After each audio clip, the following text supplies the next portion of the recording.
Hey everyone, it's Anastasha Grace here from anastashagrace.com, and we are continuing our conversations, standing by the masculine and getting to know men. This is a series of videos that I'm very passionate about, and I'm creating to show the beauty of men the way I see them. And it all not always has been like that. It's my journey with knowing the masculine and knowing the men and learning about them and understanding them has been quite a long one. So after kind of coming to some realizations about my own relationship, like with my father, with my ex-husband, I was married for 15 years, and I've realized how many mistakes I've done, and I've realized how important it is to be able to see men, to understand them, to stop and listen to them. So now I'm having these dialogues with my magnificent, incredible men, so they can share about themselves and they can show up in the world, and they can show up to their true self and show themselves to women, and also to have this conversation about what is masculinity and how is it changing, or what kind of changes do we need around masculinity right now, because there's a lot of changes happening in the world currently. So today my guest is Tarek Bibi. Tarek Bibi is an incredible human being. He's an energy healer. He's a practitioner. He changes lives. He helps people.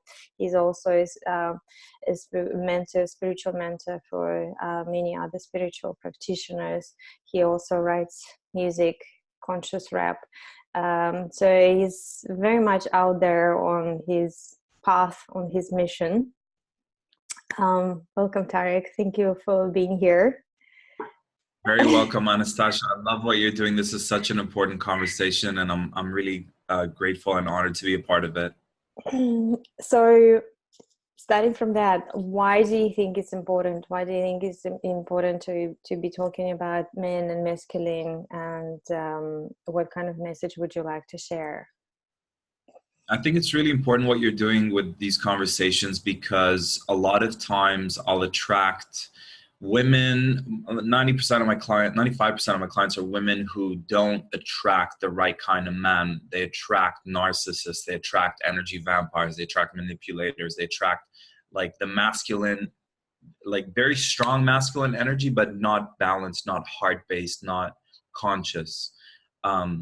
And so a lot of empaths, like myself, are attracting those type of personalities.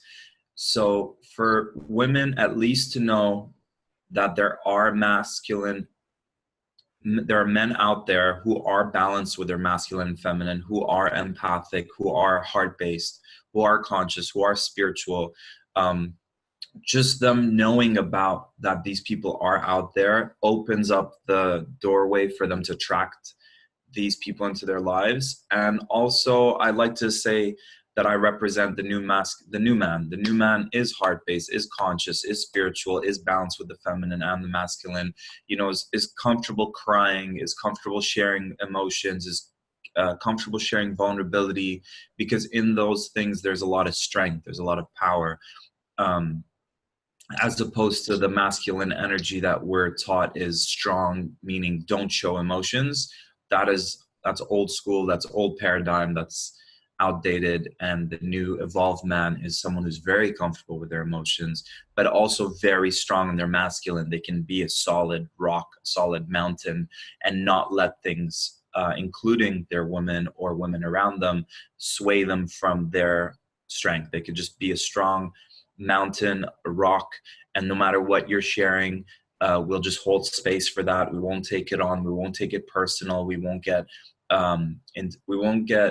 we won't react to your, to emotions. We won't react to anything. We'll just hold space, hear what needs to be heard, and then kind of not try to save a woman, right? Not try to save a woman every time she shares her things, but really hold space and come from a place of, hey, what would you like me to do for you, if anything?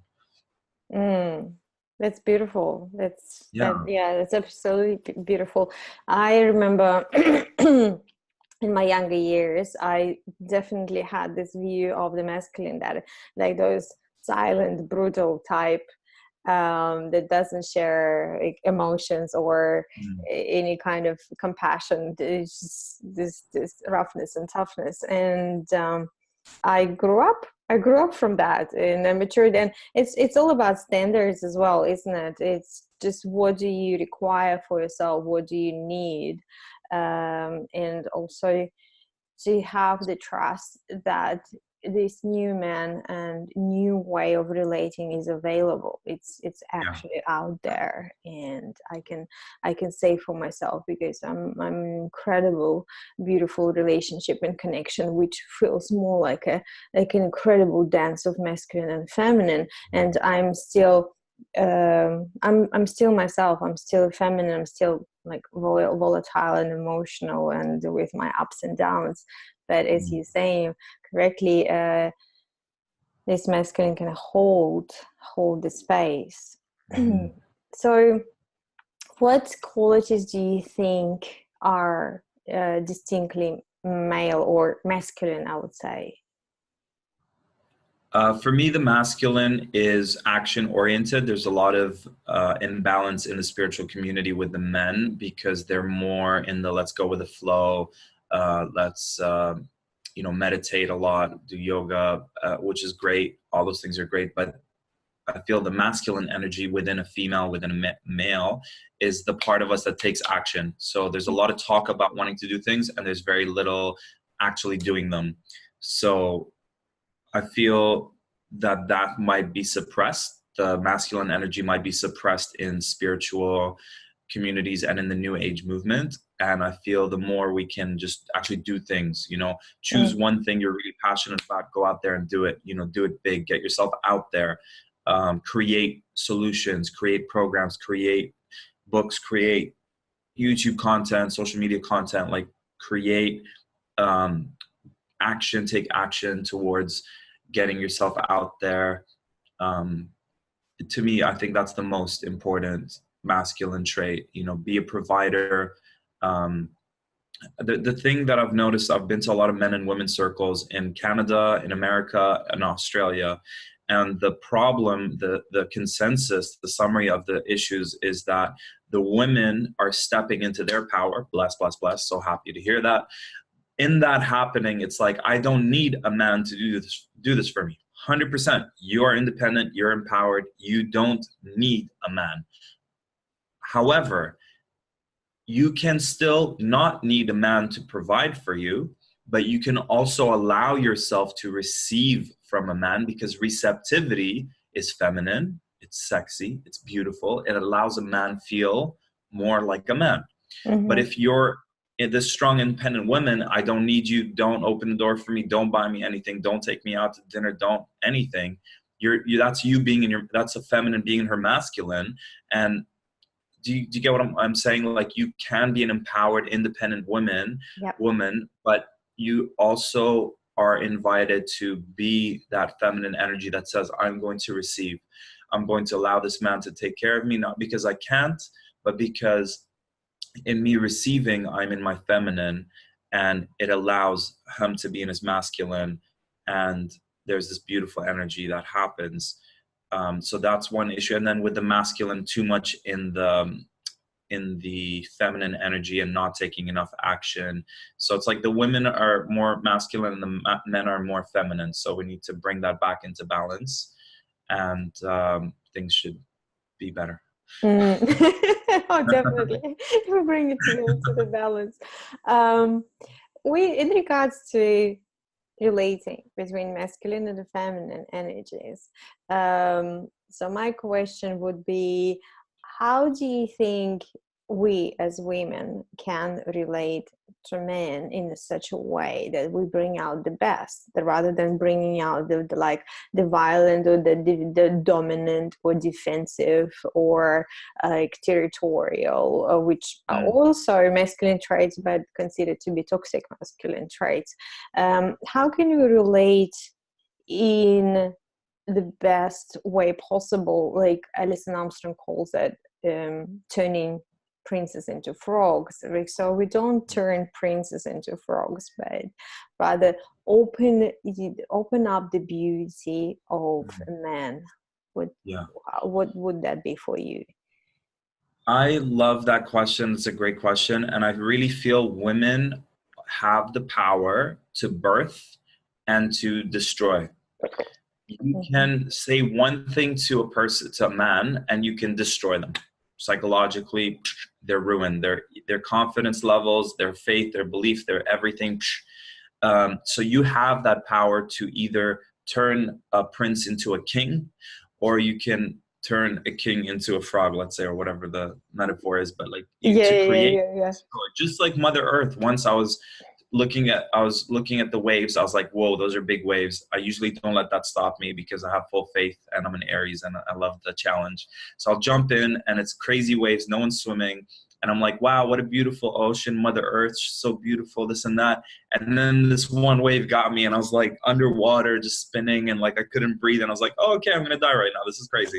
And I had so much respect for Mother Earth. It's not this delicate, beautiful, gentle, princess. It's like this powerful goddess that can kill you in a heartbeat and not even think twice about it.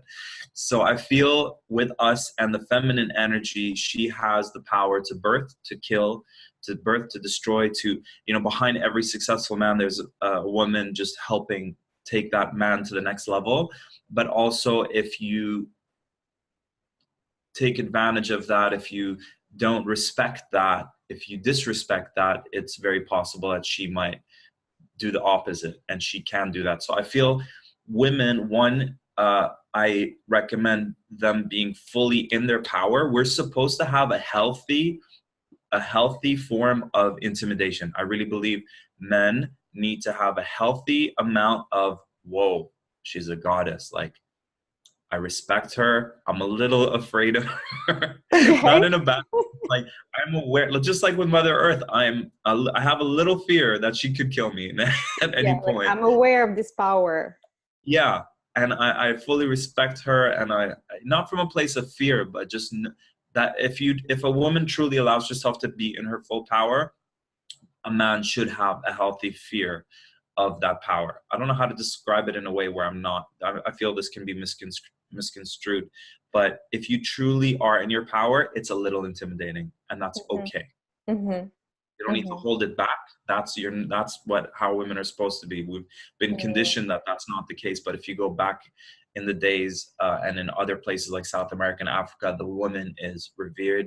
She is respected. She runs the show because she's the one who's the direct channel with Source, God, Universe. Therefore, she's more tapped in. She's more in her power. She births. She can destroy all of that. So that's my point. I think that bit about a man being intimidated, it might not register with majority of men because, well, first of all, historically we just forgot how to do that. Matriarchat has been such a long time ago. Like it's all patriarchat.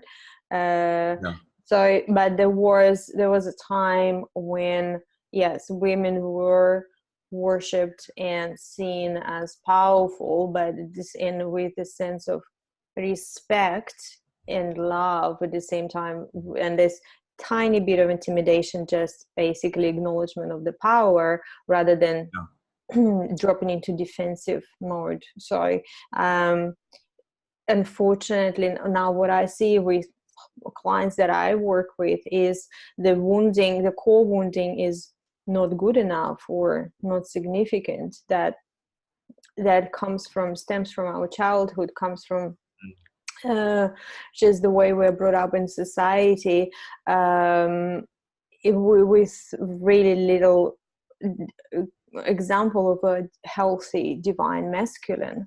So we either see violent, dominant, territorial, angry masculine, or men are brought up by a woman in separated and broken homes, and then a woman tries to shape basically a boy to be whatever, to be a pleaser, to be the way she wants it, the way it's convenient, the way it's faster, rather than setting the time and giving the time for the masculine to emerge and show and to be there to develop. And I know that when I was a young mother, and I have a son who is 17 and a half now, I know definitely that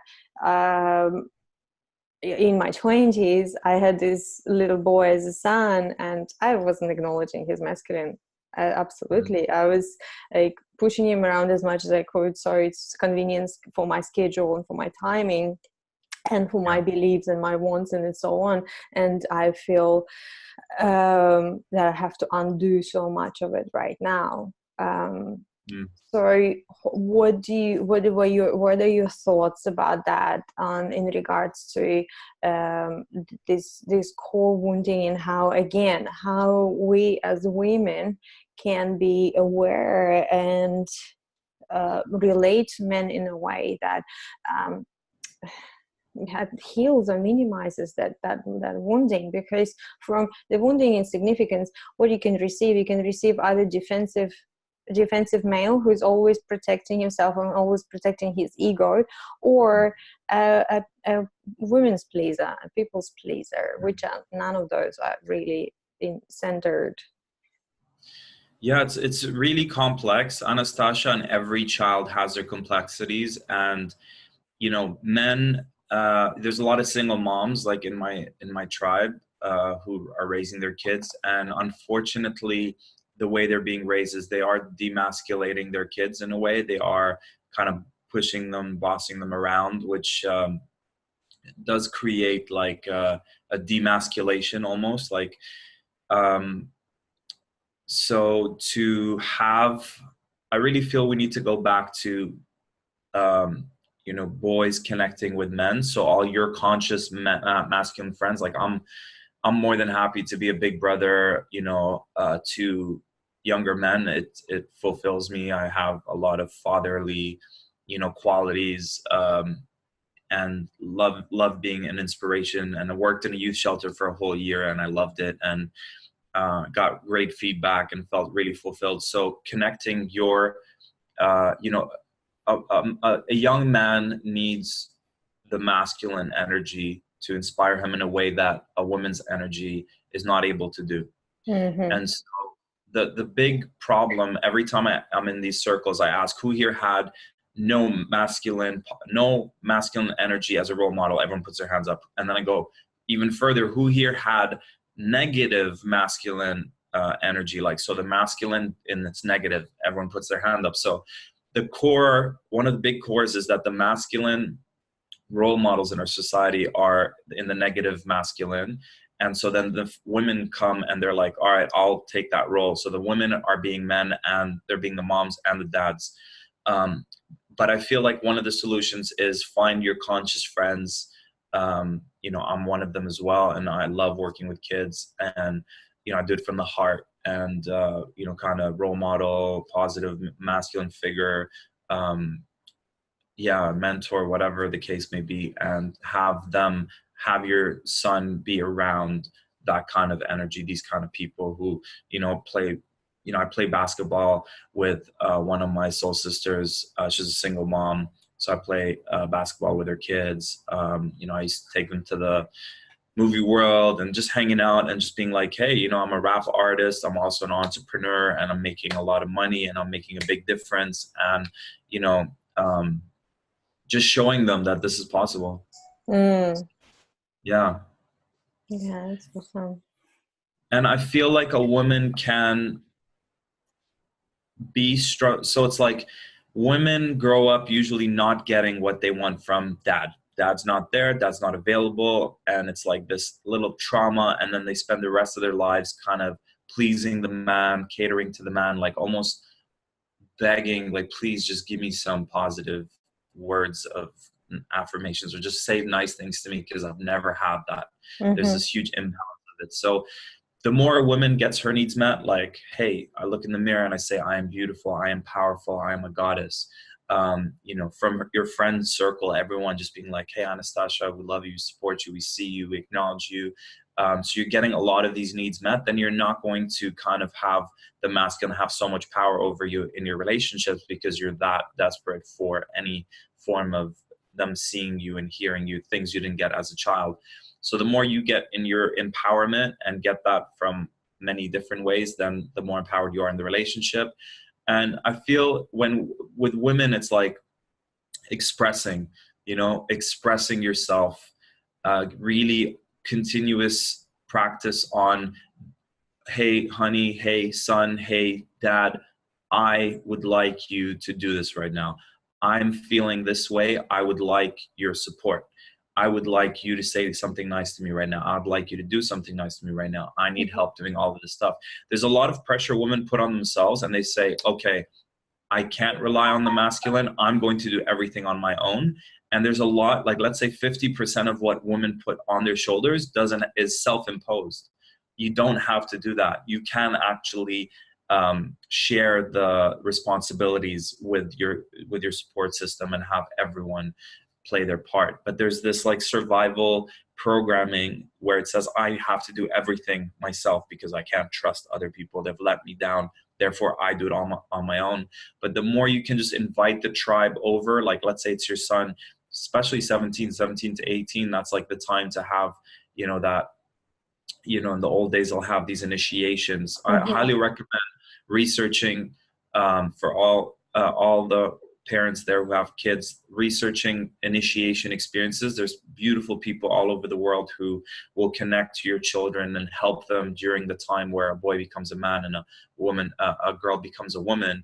And to go back to those old ways where there's certain rituals that happen and ceremonies and whatever it could be, to really help them move into manhood in a healthy way, because most kids are doing it in an unhealthy way, including myself, where we're flirting with death, we're doing stupid dumb stuff, we're overdoing drugs, we're really testing things, and we've been programmed to believe to be a man means to like sleep with as many women as possible and to conquer women and to you know, have as much sex as possible. And it's all these programmings that are not healthy. If a man feels worthy, deserving, good enough, empowered, they'll do a lot less stupid stuff. And then if a woman feels empowered in many ways, then she'll also do a lot of less stupid things. So it's really about, if we feel worthy, if we feel deserving, if we feel good enough, if we know who we are truly deep inside, we know who we are, it's so much empowering. And I've seen so many people spend their whole lives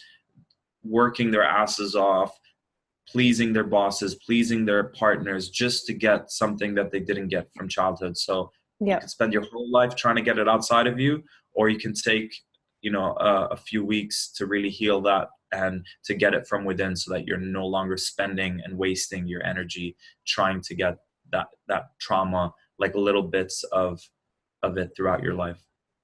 Yeah, that's absolutely amazing advice. I totally agree with that. And for yourself, where do you get your spiritual nourishment? How do you feel in your cup? Yeah, I fill my cup by waking up every morning and spending a good 5 minutes just being like, what am I grateful for the day before? Because if I don't do that, then I'll take for granted all the amazing things that happen. So I pause before getting out of bed. What are all the great things I'm grateful for that happened to me the day before? So I get into a state of gratitude, which is one of the highest vibrations. And then I spend 30 minutes meditating for myself, for the planet, for my loved ones, for my enemies, my loves, my family, all the people that have helped me get to where I am right now.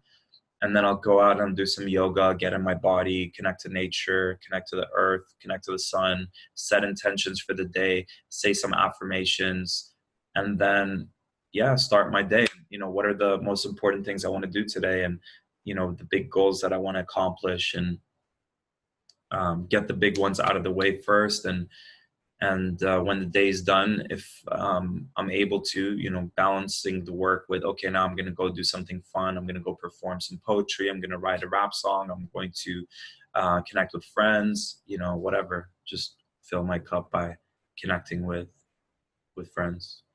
Awesome. Yeah. How do you define greatness?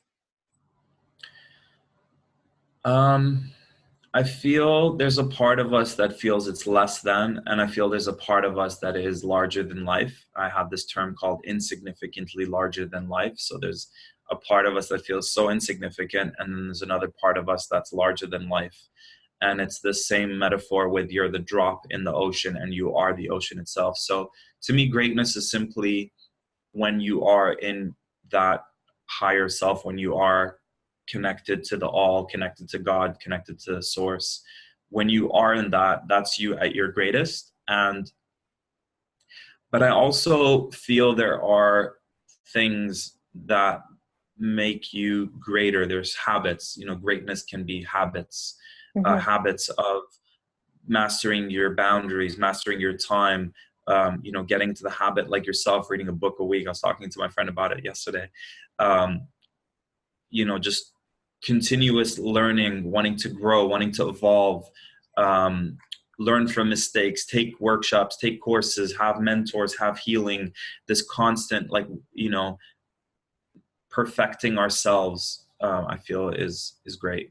Yeah, I just last week I read seven.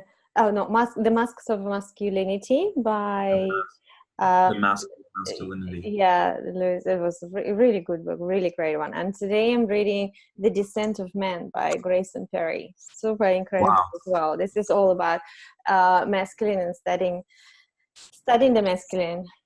Grayson Perry is actually a transvestite, and he's writing about he talks a lot about like toxic masculinity. Okay. It's quite full on. It's quite he's very straight, Okay. with the history of masculinity and how it kind of messed us up a little bit, or a lot. Wow. Or a lot. So what's your definition of an honorable man? Well, I've been in this too, where the more transparent I am with my intentions. So to me, an honorable man is someone who is very transparent. We know when we're not being transparent or when we're hiding something from someone we're connecting with. So an honorable man, kind of like the four principles. I stick to what I say. I'm transparent. I'm honest with myself. I'll own up to the things that I've done wrong. Hey, sweetheart, you're right. I did that wrong. I made a mistake. I own it. Someone who can own their stuff. It doesn't mean to be perfect because we have blind spots and sometimes our ego does project. But when we catch ourselves, when someone tells us, hey, there's this big fear of women confronting the man and being like, honey, you do this thing where you try to start to blame me, or you do this thing where, you never own up to the things you do wrong or whatever it is. But like having a woman confront, there's nothing bad about confronting, but there's a fear that something bad might happen. But the more we can learn how to best, it's like before you get into a relationship, go like, hey, do I have permission to tell you things that you might not be aware of? Do I have permission to do that? When you ask permission and the person says, yeah, that's it, you've got them. Now you can tell them. So, I feel okay owning up to our stuff, so I always, and whenever I'm in a relationship, I say, please let me know any of my blind spots, any of my shadow, anything that comes up that you can see that I'm not aware of. I give you full permission to let me know, because if you don't let me know, I'm going to keep doing it and I'm not going to grow and I'm not going to evolve. And I know I'm not perfect, but if you can see me better than I can see myself, share it with me so that I can change the habit, see it from that different perspective so that I can stop that cycle. To me, an honorable man owns up to their stuff, is not afraid to apologize authentically when they've done something wrong, can also hear another person's feedback. Like, let's say you got triggered and we're in a relationship. Instead of me getting defensive, I'm really just dropping everything and I go, Anastasha, it's all on you. What came up for you? Like, I just want to hear your perspective. And when you're sharing your perspective, even if you're saying, Tarek, when you did this, I felt betrayed. I felt this. I felt you didn't love me. I felt like you didn't care about me. And also in your wording, if a lot of times when we say you betrayed me, that could create a problem. But if you say I felt anything, Yeah. I have no choice but to respect that, because I'm respecting your feelings. Usually feelings aren't true, right? When we're triggered, it's not based on truth. It's based on past. We know that as conscious people. So when you're sharing, I'm all about your perspective. I'm not being defensive. I'm not trying to think of what I'm going to say next. I'm only seeing it from your perspective. And at the end of you sharing your perspective, I should be able to be empathic enough to say, Anastasha, that's really crap. I'm really sorry that you felt that way. And I'm sorry that you felt that way. Is there anything I can say and do for you right now? Is there anything I can say or do? And then at that point, you can say, yeah, I'd love it if you can say you're sorry. I'd love it if you can tell me I'm beautiful. I'd love it if you can remind me that you love me. I'd love it if you can give me a hug. And then I would do that. Now, that's great. Now you're honored. You're respected. You got what you wanted. Anything else? No, I'm good. Beautiful. Is it okay if I share my perspective now, just to clear that part as well? Okay. So the reason I did that is because I was so busy and I've been running on survival today, and I didn't think I had time to stop and be present with you, and I was rushing, and that's where I was coming from. So I still love you, I appreciate you, but this is why I was acting that way. And when you see it from their perspective, they see it from your perspective, this closure happens. And if we don't do that, if both sides are not honored and respected, and you hear what you want to hear and they get to share safely, then usually, yeah, it doesn't work out. Yeah, it's very valuable. Like, it seems that right communication, or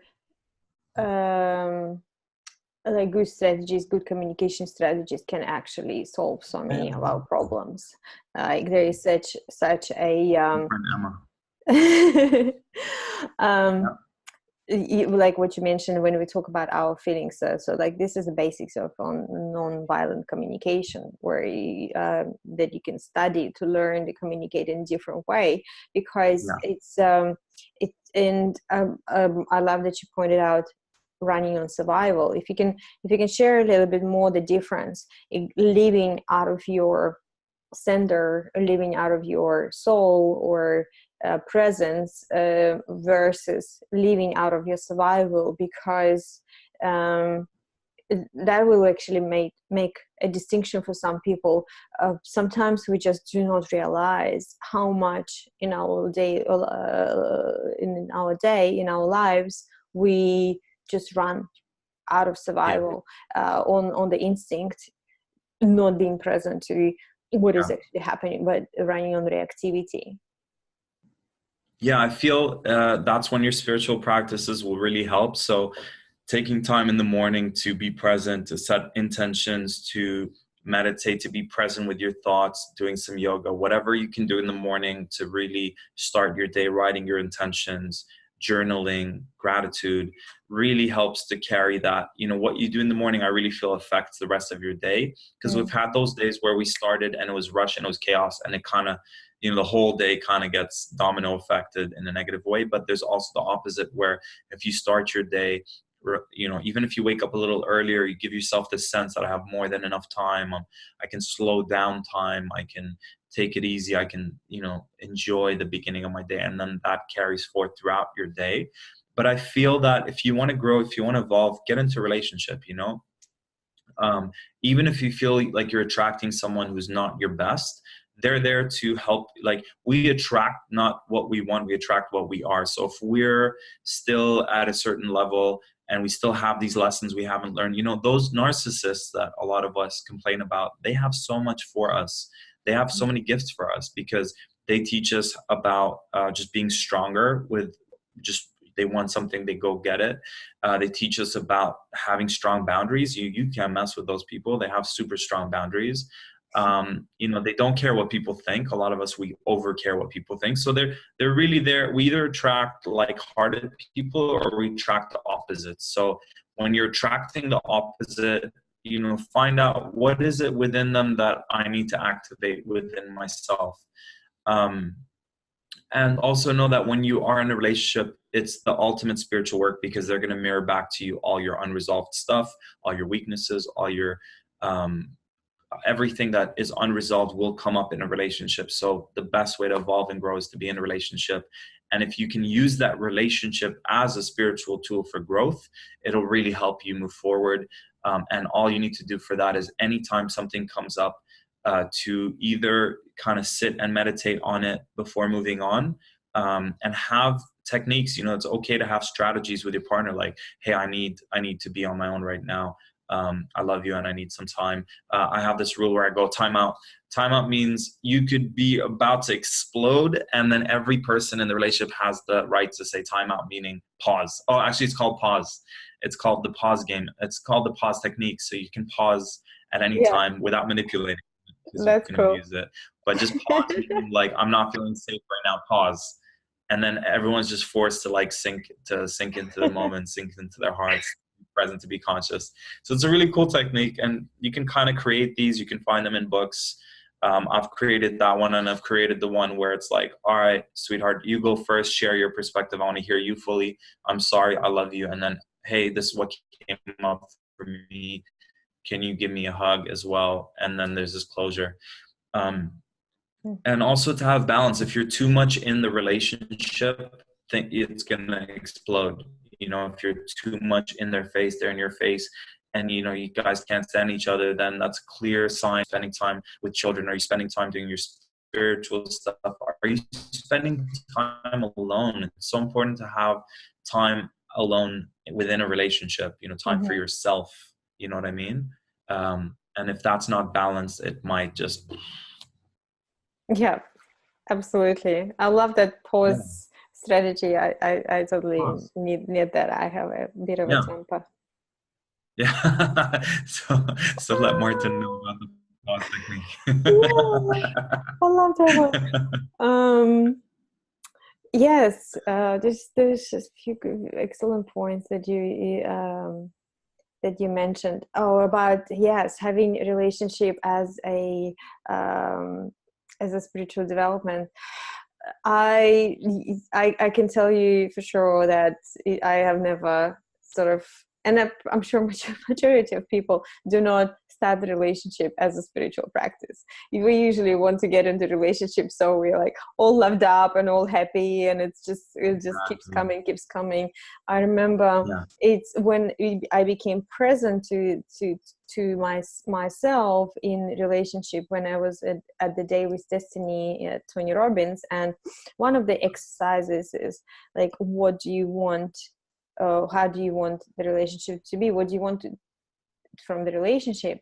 And I wrote the whole page. It's like, I want to be loved and just pampered, and gave gifts, and talk for my mentors, talk to me sweetly, and etc. The whole page, everything about me. It's just like want, give. And I looked at it, and it was just such a eye opener. I was like, oh my God, there's nothing about like sharing or exchanging. It was just like Yeah. me, little princess wants everything. Just give it. So definitely there was no such thing as using relationship as a spiritual development. It was just all about me. So it's very interesting that when we start actually looking at ourselves, how much can open up, rather than just demanding everything from the other side, and all the gratifications and pleasures and love. When we seek it from the outside, it actually never it's never really comes together well. So yeah, beautiful about the self-inquiry. And just a few more questions before we finish up. How do you feel that you have changed throughout your life, like since your 20s and into your 30s? Can you see like a big difference between the man that you were and the man that you are, and how your needs have changed and how you have changed, and maybe your standards? What can you share about that?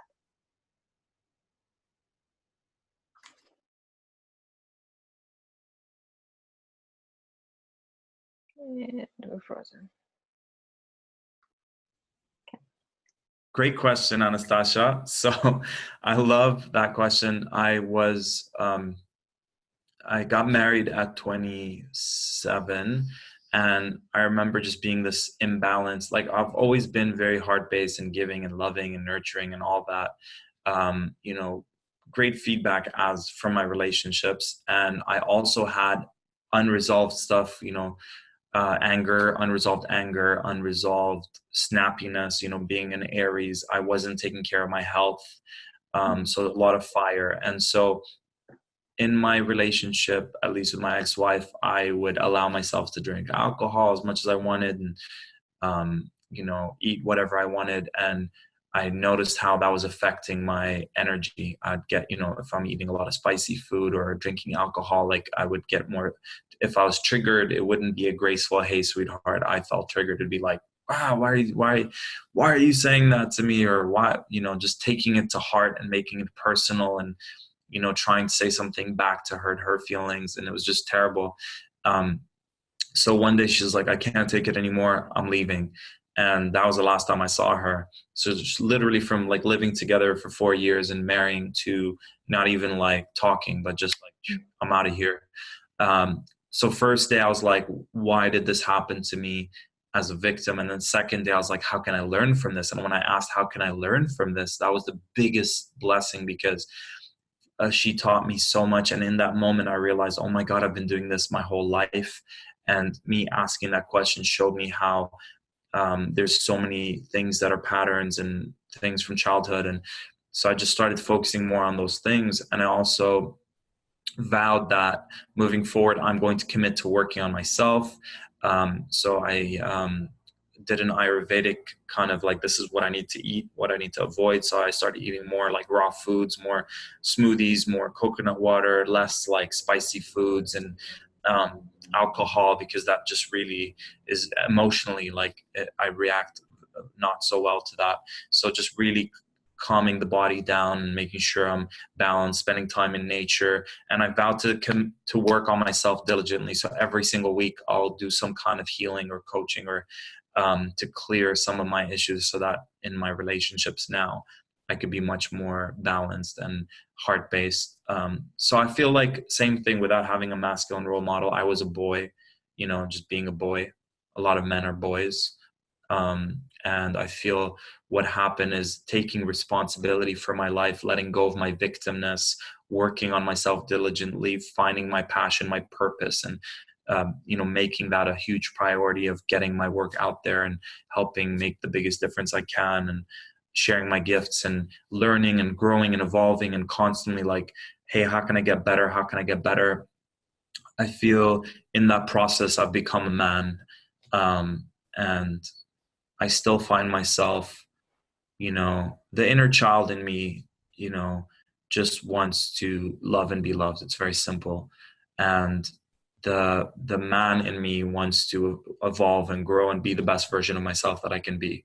So I feel in the process that instead of just, yeah, and learning about women too, because I didn't know a lot. I was learning a lot each relationship. So knowing, you know, there is this power. I always saw all of us as equal, but just like women have the power, men also have that power, because if we don't, like women get more emotionally connected in a, like, let's say a man and a woman are meeting and they connect and they're starting to get to know each other. It's easier for the woman to fall in love more faster and get more emotionally attached than it is for the man. And so what I learned is to respect that, to be delicate with that, to take my time, get to know someone, make sure every decision is coming from, you know, checking in with both brains. One tantra teacher taught us that it's like check in with your lower brain, check in with your high brain, and make sure that both are giving you a yes. So things like that I've never done before, I would just by intuition, and just as an Aries, just very fiery, and it's always act and think later. So one of the biggest things that I've learned is to think first, and think again and think again and tune in and check in and develop the friendship and get to know the person and really make sure that I'm doing things for the right reasons. And if it's not, to really communicate and be transparent. It's tough work, but it's again from a place of honoring the other person. I honor you enough to be very transparent with you. These are my intentions. This is where I'm coming from. This is what I expect.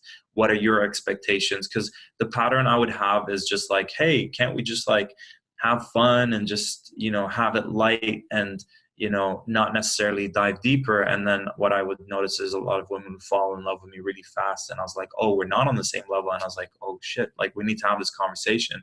What are your expectations? What are your intentions? And if their expectations, intentions are so high and I'm still getting to know them, I'm like over here, then that's not fair. So one of the biggest lessons I've learned is to, before taking that next step in a friendship to relationship, to get more intimate, is to find out what the intentions are, have that be transparent before doing that.